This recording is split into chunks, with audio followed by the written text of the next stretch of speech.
ETF index mutual funds నేర్చుకుని stock మార్కెట్లో రాణించాలనుకుంటున్నారా? వెంటనే ఈ నెంబర్కి కాల్ చేయండి.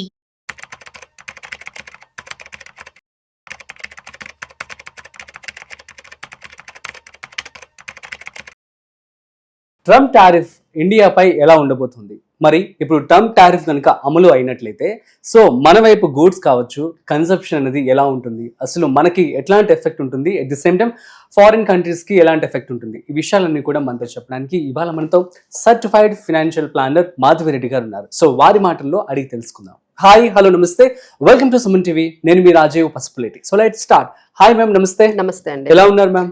గుడ్. యా, సో మీరు అన్నారు మనం లాస్ట్ వీడియో చేయడం జరిగింది. అవునండి. ట్రంప్ టారిఫ్ ఉండకపోవచ్చు అని మనం అంచనాలు వేసుకున్నాం.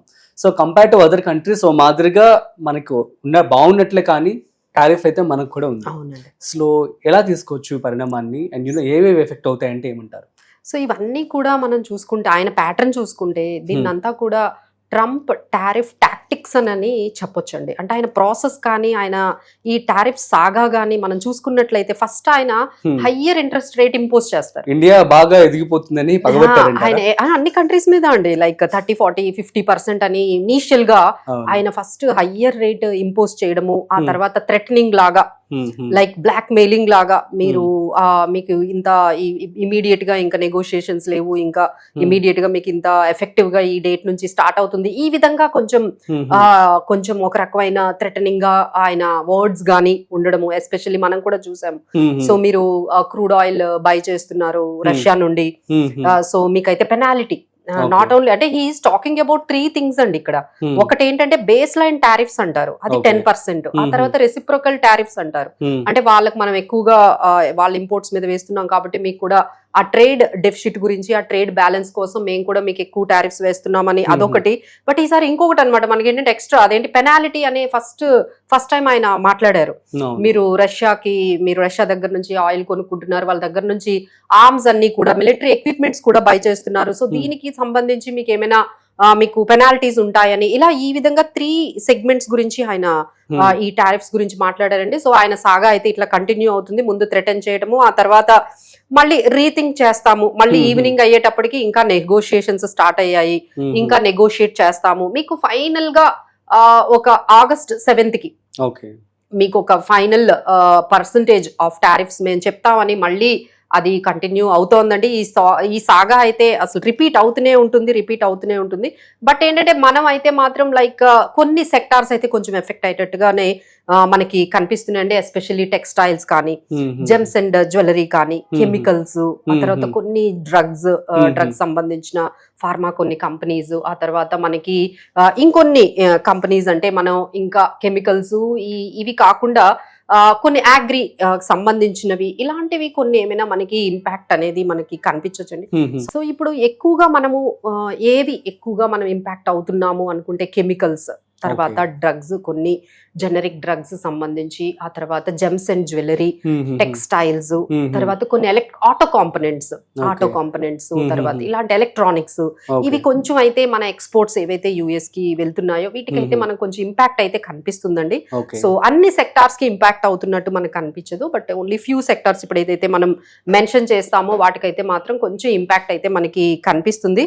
సో ఎనీహౌ ఇక్కడ మనం చూసుకుంటే 3 కేటగిరీస్, అంటే ఆయన కంట్రీస్ అన్నిటికీ కూడా ఒక 30-40% వరకు కొన్ని కంట్రీస్ కి ఆయన టారిఫ్స్ ఇంపోజ్ చేశారు. కొన్ని కంట్రీస్ కి 25 ఈ రేంజ్ లో మనకి టారిఫ్స్ కనపడతాయి. కొన్ని ఏంటంటే 15% ఇలా మనకు ఉన్నాయి. సో మన హైయెస్ట్ టారిఫ్స్ ఆయన వేసుకున్నాం మనం చూసుకున్నట్లయితే స్విట్జర్లాండ్ 39%, సిరియా 40%, మయన్మార్ 40%, ఆ తర్వాత లిబియా, సౌత్ ఆఫ్రికా, ఇలాంటి కంట్రీస్ 30-40% కూడా మళ్ళీ ఆయన పర్సంటేజ్ ఆఫ్ టారిఫ్స్ వేశారండి. అలానే మన కేటగిరీలో అంటే ఇండియాకి సంబంధించి కానీ తైవాన్, వియత్నాం, మాల్దీవ్స్, వీటన్నిటికీ ఏంటంటే 25% ఈ రేంజ్ లో టారిఫ్స్ వేశారు. జపాన్ కానీ, సౌత్ కొరియా కానీ, యూరోపియన్ యూనియన్ కానీ ఆయన 15% వరకు ఆయన టారిఫ్స్ వేశారు. సో ఈ విధంగా హైయెస్ట్ నుంచి మనం లోయెస్ట్ వరకు టారిఫ్స్ చూడొచ్చు. But still the negotiations are continue అవుతూ ఉన్నాయండి. సో ఇంకా మనకి ఫైనల్ గా ఇంత పర్సంటేజ్ అనేది మనకి తెలియాలి అంటే మేబీ ఒక 1 week టైంలో ఖచ్చితంగా మనము ఇప్పుడైతే 25% అన్నారు. సో మేబీ ఏమైనా కొంచెం రిలాక్స్డ్ గా ఏమైనా వస్తుందేమోనని ఆశిస్తూ ఉన్నారు. నెగోషియేషన్స్ అయితే కామర్స్ మినిస్ట్రీ లెవెల్లో, గవర్నమెంట్ లెవెల్లో అయితే negotiation still are going on.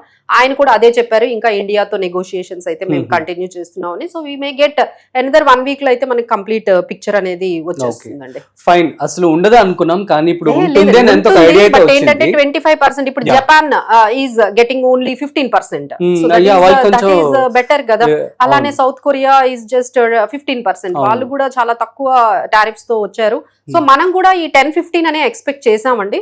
But ఈ 10-15 కాకుండా సో హీ హ్యాస్, అంటే I don't think so, like the Trump tariffs isn't about only trade deficit గురించి, వాటి గురించే యుఎస్ లాగా కనిపించట్లేదు.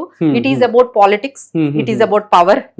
అలా కొంచెం ఈ టారిఫ్స్ కొంచెం మనకి కనిపిస్తుంది. ఆ ఇంపాక్ట్ అనేది మనకి ఆయన చెప్తున్న విధానం ఏంటంటే లైక్ పెనాలిటీ ఉంటుంది. ఇవన్నీ చూస్తుంటే it is just about tariffs లాగా కనిపించట్లేదు. It is more than tariffs like power or we can say about politics. Okay, so మరి ఇండియాకి ఎలాంటి ఎఫెక్ట్ ఉంటుందంటారు? మరి మన యొక్క గూడ్స్ ని మనమే కొనుక్కునే పరిస్థితి ఏర్పడుతుందంటారు? ఇంకా ఇంపోర్ట్ సంబంధించి కావచ్చు, ఎక్స్పోర్ట్ సంబంధించి కావచ్చు, తగ్గుతుంది కదా పక్క. సో కొన్ని సెక్టార్స్ అయితే కొంచెం ఇనీషియల్ గా మనకి ఇంపాక్ట్ అయితే స్ట్రగుల్ అయితే అవుతాయి. చెప్పాను కదండి, జెమ్స్ అండ్ జ్యువెలరీ కానీ ఎప్పుడైతే వాళ్ళు మనకి టారిఫ్స్ ఎక్కువగా వేశారో, సో మనకన్నా అసలు యుఎస్ లో ఉన్న వాళ్ళకి ఇంకా కాస్ట్లీ అవుతుందండి. ఎగ్జాంపుల్ టెక్స్టైల్స్ ఉన్నాయి. సో ఇప్పుడు మీరు ఏం చేస్తున్నారు, 100 రూపీస్ కి పంపించాల్సింది ఇప్పుడు 120-125 కి మీరు అక్కడికి పంపిస్తారు. సో అది ఎవరి మీద పడుతుంది బర్డన్? ఇంపోర్టర్ ఎవరైతే పే చేశారో ఆ ఇంపోర్టర్ కస్టమర్స్ కి వేస్తారు.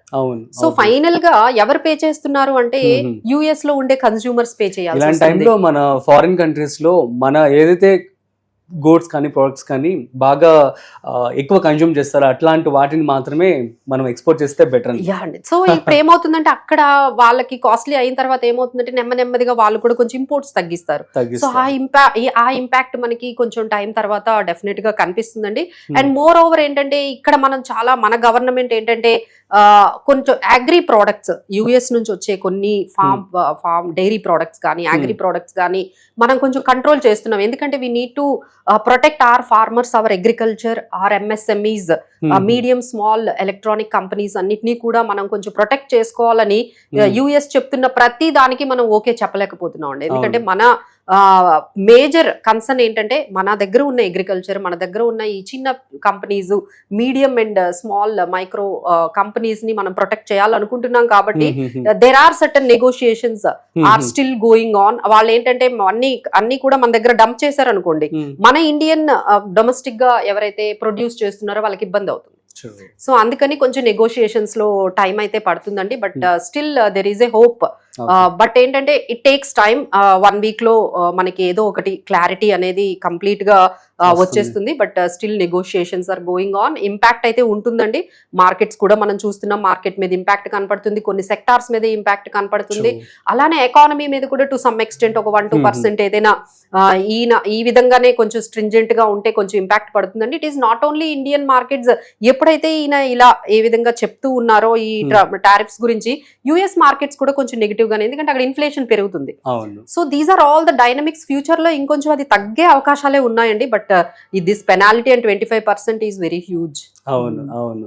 So super ma'am, thank you so much. ఇక్కడ నుంచి మన వాళ్ళందరూ జాగ్రత్త పడతారేమో. సో గైస్, మరి మీరు తెలుసుకోవాల్సిన విషయం ఏంటంటే టారిఫ్ అనేది ఖచ్చితంగా ఇండియా మీద ఉందన్నమాట. అది ఎంత అన్నది ప్రాపర్గా ఫిగర్ అనేది మనకి ఇంకొక 1 రోజులు అయితే తెలుస్తుందని చెప్పి మాధవి రెడ్డి గారు చెప్పడం జరుగుతుంది. సో మరొక ఇంట్రెస్టింగ్ కాంటెంట్తో మళ్ళీ కలుద్దాం. అంతవరకు చూస్తూనే ఉండండి సుమన్ టీవీ.